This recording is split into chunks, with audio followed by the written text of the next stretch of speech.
दो इश्यूज़ हैं जिनके बारे में आज मैं बात करना चाहता हूं। एक तो श्रीनगर शहर में एक एनकाउंटर हुआ और उस एनकाउंटर के बाद बहुत सारे सवालात उठ गए हैं, और दूसरा सियासत के ऊपर मुबनी है। दिल्ली शहर का मौसम ज़ाहिरन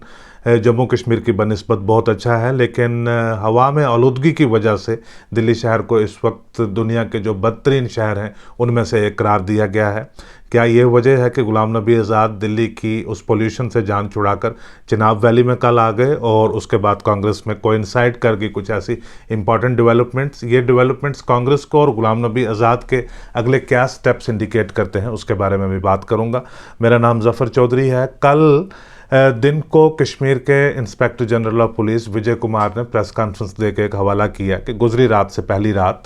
एक एनकाउंटर हुआ हैदरपुरा एरिया में। ये कह रहे थे कि इंटेलिजेंस इन्होंने जनरेट की थी। मज़ीद जब लीड्स इनको हासिल हुई तो इन्होंने एक एक्शन किया हैदरपुरा में एक बिल्डिंग में,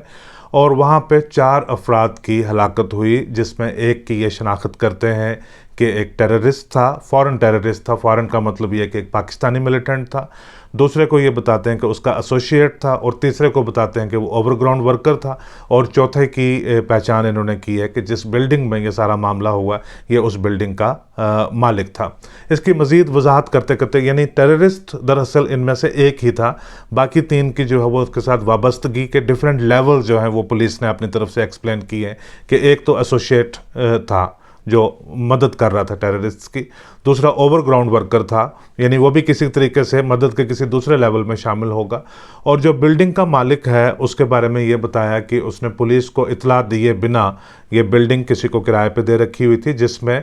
पुलिस से या बाकी एडमिनिस्ट्रेशन से इजाज़त लिए बिना एक कॉल सेंटर ऑपरेट कर रहा था, और उसमें कई मोबाइल फ़ोन और कंप्यूटर डिवाइसेस वगैरह जब्त किए गए हैं। ये तो रहा पुलिस का जिस तरह से उन्होंने बताया। हालांकि पुलिस की स्टेटमेंट में भी बहुत सारी डिस्क्रिपेंसीज हैं। अगर जब एनकाउंटर चल रहा था तो उसके डिफरेंट स्टेजेस के ऊपर जो पुलिस ने अपडेट दिए हैं ट्वीट के ज़रिए, फिर उसके बाद प्रेस कॉन्फ्रेंस, फिर उसके बाद बाकी स्टेटमेंट जो है, उन सारी स्टेटमेंट्स को अगर एग्जामिन किया जाए तो उसमें डिफरेंसेस हैं। उसमें वो शुरू में कहते हैं कि 1 अनआइडेंटिफाइड मिलिटेंट किल्ड, फिर उसके बाद कहते हैं अनदर अनआइडेंटिफाइड मिलिटेंट किल्ड, फिर उसके बाद 4 लोगों के बाद में पहचान पूरी करके दी जाती है। जब प्रेस कॉन्फ्रेंस के दौरान कुछ सवालात पूछे गए कि क्या आपको यकीन है कि आपने दरअसल मिलिटेंट्स को ही मारा है, तो कहते हैं हमने एक स्पेशल इन्वेस्टिगेशन टीम उसको कॉन्स्टिट्यूट कर दिया और वो इन्वेस्टिगेट करेगी। 2 पहलू, एक तो ये कि ये जो कॉल सेंटर है वो बिना इजाज़त के कैसे ऑपरेट कर रहा था, एक हाइडआउट जो है वो कैसे इस्टेब्लिश वहाँ पे हुई थी मिलिटेंट्स की, और दूसरे ये जो दावे कर रहे हैं फैमिली के लोग कि वो इनोसेंट थे, उसको भी वो एग्जामिन कर लेंगे। लिहाजा जो इनकी लाशें थी वो फैमिली को सुपुर्द नहीं की गई। श्रीनगर से लगभग 100 किलोमीटर की दूरी पे साउथ कश्मीर में लेकर उनको दफन कर दिया गया। ये लगभग पिछले साल 1.5 साल से एक SOP है, स्टैंडर्ड ऑपरेटिंग प्रोसीजर, कि लाशों को अगर शनाख्त हो जाती है कि कहाँ से मिलिटेंट ताल्लुक़ रखता है, उनके हवाले नहीं किया जाता है। लेकर ये कोविड के दौरान इन्होंने ये एक नया SOP किया था, लेकिन वो मुसलसल वैसे ही चल रहा है। ये रहा पुलिस का बयान। पुलिस ने जिस तरह से, पुलिस के पास अपना तरीकाकार होगा सारी चीज़ को इन्वेस्टिगेट करने का, एक्शन करने का, एक्शन के बाद उनके पास जो डिटेल्स हासिल हैं उसके मुताबिक ये रहा होगा। अब हमारे पास कुछ एक फ़ोटोग्राफ है, कुछ क्लिपिंग्स हैं और कुछ बयानात हैं जो पुलिस के सारे बयान को जो है वो शक के घेरे में ले आते हैं। एक छोटा बच्चा है 1.5 साल का, जिसके मुंह में आप देखते हैं कि निप्पल डाली हुई है। जब बच्चा रो रहा होता है चुप कराने के लिए एक मुंह में निप्पल डाल देते हैं। वो बच्चा एक माँ की गोद में है और माँ कहीं पे बैठी हुई है, वो चीख रही है, चिल्ला रही है, ज़ोर ज़ोर से रो रही है। वो कहती है कि मेरा शौहर यकीनन बेकसूर था, उसका मिलिटेंसी के साथ दूर दूर तक किसी किस्म का कोई ताल्लुक नहीं था, उसको बेगुनाह को पुलिस ने मार दिया गया। एक और वीडियो भी आती है जिसमें एक लड़की है, लगभग टीनेजर है, काफ़ी कॉन्फिडेंट नज़र आती है। बीच में एक बार वो रोई है लेकिन काफ़ी हद तक कॉन्फिडेंट नज़र आती है। वो पूरा एक बयान करती है कि उसने अपनी आंखों से जो एनकाउंटर के जो हिस्से हैं वो किस तरह से उसने, कुछ एस्पेक्ट्स हैं वो किस तरह से देखे। उसमें से एक बयान उसका ये भी है कि जो मेरा भाई है छोटा, वो 2 साल का है, उसको तो पता भी नहीं है कि वालिद के साथ क्या हुआ। मुझे समझ नहीं आ रही कि मैं अपने भाई को किस तरह से बताऊंगी कि उसके बाप के साथ क्या हुआ। तीसरा बयान एक और है, गूल एरिया रामबन का। वहाँ से एक बुज़ुर्ग है, वो कहता है कि मैं हिंदुस्तान का एक वो ऐसा सिपाही हूँ जो फ़ौज में या पुलिस में नहीं, जो बिना हथियार के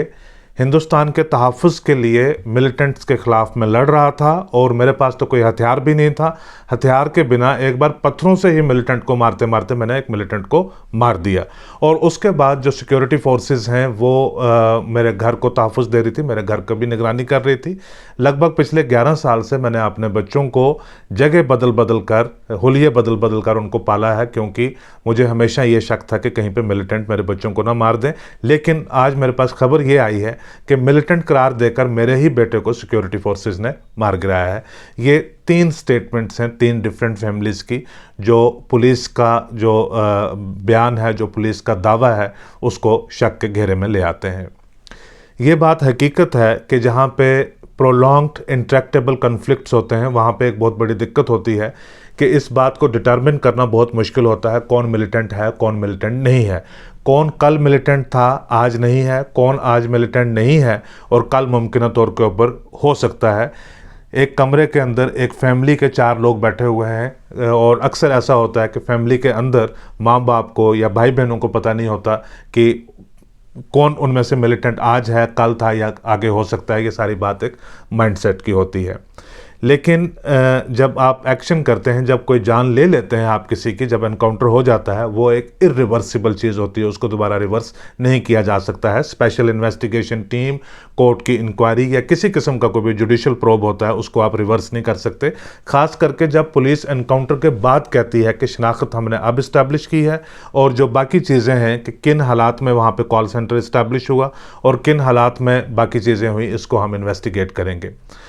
अभी तक जो ज़ाहिरन जिस चीज़ को देखा जा रहा है, अभी तक पुलिस की तरफ से उन्होंने कहा कि हमारे पास डिजिटल एविडेंसेस हैं, पुलिस की तरफ से अभी तक मंजर आम के ऊपर सामने, पब्लिक के सामने इतना पुख्ता एविडेंस कोई नहीं आया जिससे ये बात यकीनन बियॉन्ड एनी डाउट फैमिली के लिए और बाकी सोसाइटी के लिए ये इस्टेब्लिश हो सके कि वाकई ही ये 4 के 4 लोग मिलिटेंट्स थे, टेररिस्ट थे और इनको सिक्योरिटी फोर्सेस ने मार दिया। ना ही पुलिस ने या सिक्योरिटी फोर्सेस ने या हुकूमत ने ये कहा है कि हम जो इनकी फैमिलीज़ का दावा है ये मानने के लिए तैयार हैं, क्योंकि ये भी हिंदुस्तान के आम शहरी हैं। अगर ये कोई बात कह रहे हैं, इसको भी हम सुनने के लिए तैयार हैं, इनका दावा मानने के लिए तैयार हैं। लिहाजा इनके दावे के चलते, इनके जो डाउट्स हैं उनके चलते हम एक जुडिशल इंक्वायरी इस्टेब्लिश करते हैं, जो टाइम बाउंड मैनर में 3 दिन में, 5 दिन में या 1 हफ्ते में पुलिस से पूछकर उनकी इन्वेस्टिगेशन की जांच पड़ताल करके गवर्नमेंट के हवाले करे, फिर गवर्नमेंट के ज़रिए आवाम के सामने आ जाए इस केस के जो हैं बाकी डिटेल्स हैं वो क्या हैं। इन दोनों में से जब तक कोई एक चीज़ नहीं होती तब तक ये जो एक शकूक के दायरे में ये लिपटा रहेगा और ऐसा ज़ाहिरन नज़र आएगा कि बेइंसाफ़ी हुई है। कश्मीर में एक स्ट्रगल, एक फ़ाइट जो है वो ज़रूर चल रही है, मिलिटेंसी के ख़िलाफ़ चल रही है, टेररिज्म के ख़िलाफ़ चल रही है। उसमें बेशुमार लोग, लाखों की तादाद में जो लोग हैं, वो भी नहीं चाहते कि वायलेंस हो, वो भी नहीं चाहते कि मिलिटेंसी वहाँ पे हो। लेकिन मिलिटेंसी के साथ इंसर्जेंसी के ख़िलाफ़ स्टेट उसी सूरत में लड़ सकती है अगर सोसाइटी स्टेट का हिस्सा हो। सोसाइटी स्टेट का हिस्सा, स्टेट के जो अप्रेंटिसेस हैं उनका हिस्सा मिलिटेंसी के ख़िलाफ़ उसी सूरत में हो सकती है अगर सोसाइटी पूरी तरह से मुतमय्यन है, कन्विंस्ड है कि जो स्टेट के एक्शन है, स्टेट की एजेंसीज़ के एक्शंस हैं, वो सिर्फ उन लोगों के ख़िलाफ़ हैं जो वायलेंस क्रिएट करने में मुलव्विस हैं, जो निहत्ते लोगों का खून बहाने में मुलव्विस हैं, ना कि मासूम लोगों को, बेगुनाह लोगों को जल्दबाजी में या किसी भी तरीके से जो मार गिराने में शामिल हैं। तो लिहाजा ये मज़ीद वक्त ज़ाया किए बिना, मेरे ख्याल से ये मेरा वो नहीं है, अपील मेरी नहीं है। आज पूरे जम्मू कश्मीर में जो वो लोग भी जो सिक्योरिटी फोर्सेस को 90%, 95% से ज़्यादा से बेनिफिट ऑफ डाउट देते हुए हमेशा सिक्योरिटी फोर्सेस की सपोर्ट में खड़े होते हैं, सोसाइटी के लोग जो सिक्योरिटी फोर्सेस की सपोर्ट में खड़े होते हैं, आज वो भी ये अपील कर रहे हैं कि आपको जल्द अज जल्द इन 3 फैमिलीज़ जो हैं इनके सवालात के कन्विंसिंग आंसर्स आपको इस तरह से देने चाहिए कि ये फैमिलीज़ भी कन्विंस हों और जो बाकी लोग हैं देखने वाले वो भी कन्विंस हों। ये रहा मामला हैदरपुरा का। अब सियासत के बारे में मैं बात करता हूँ कि गुलाम नबी आज़ाद हर 10-15 दिन के बाद, 1-2 हफ्ते के बाद जम्मू कश्मीर के दौरा के ऊपर ज़रूर आ जाते हैं। कभी कश्मीर में होते हैं, जम्मू में होते हैं, चिनाब वैली में भी ज़रूर जाते हैं, उनका कोई ना कोई दौरा लगा रहता है। और जब भी आज़ाद आते हैं तो एक अजीब सी एक जो गर्माहट ख़ास करके कांग्रेस के सर्कल्स में और बाकी सियासी सर्कल्स में भी आ जाती है। लोग संजीदगी के साथ, दिलचस्पी के साथ देखते हैं कि आज़ाद क्या कर रहे हैं। मैं ये सोच रहा था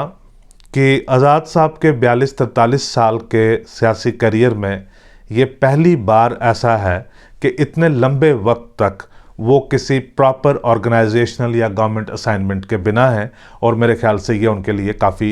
मुश्किल हो रहा होगा कि जब तक उनके पास एक प्रॉपर वेल डिफाइंड असाइनमेंट ना हो तब तक गुलाम नबी आज़ाद आराम से बैठने वाले नहीं हैं। कुछ लोग होते हैं हमारी तरह, कुछ लेज़ी होते हैं, कभी वीडियो किया कभी नहीं किया, किसी दिन कुछ लिखा तो लिख लिया, किसी दिन नहीं लिखने का मन किया तो नहीं लिखा। कुछ लोग होते हैं डबल शिफ्ट में काम करने वाले,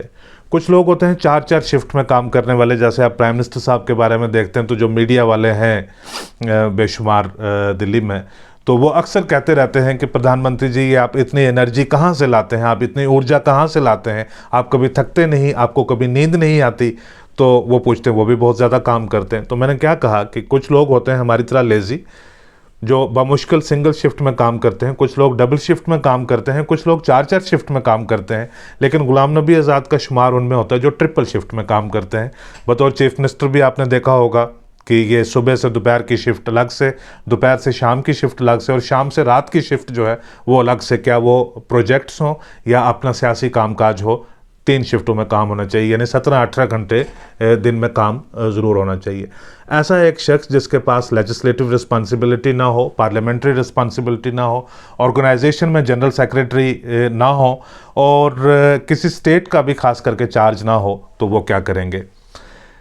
मेरा जहाँ तक असेसमेंट है, उनकी दिलचस्पी है कि अब toward the fag end of his career अभी वो डायनामिक हैं, अभी भी काफ़ी यंग नज़र आते हैं,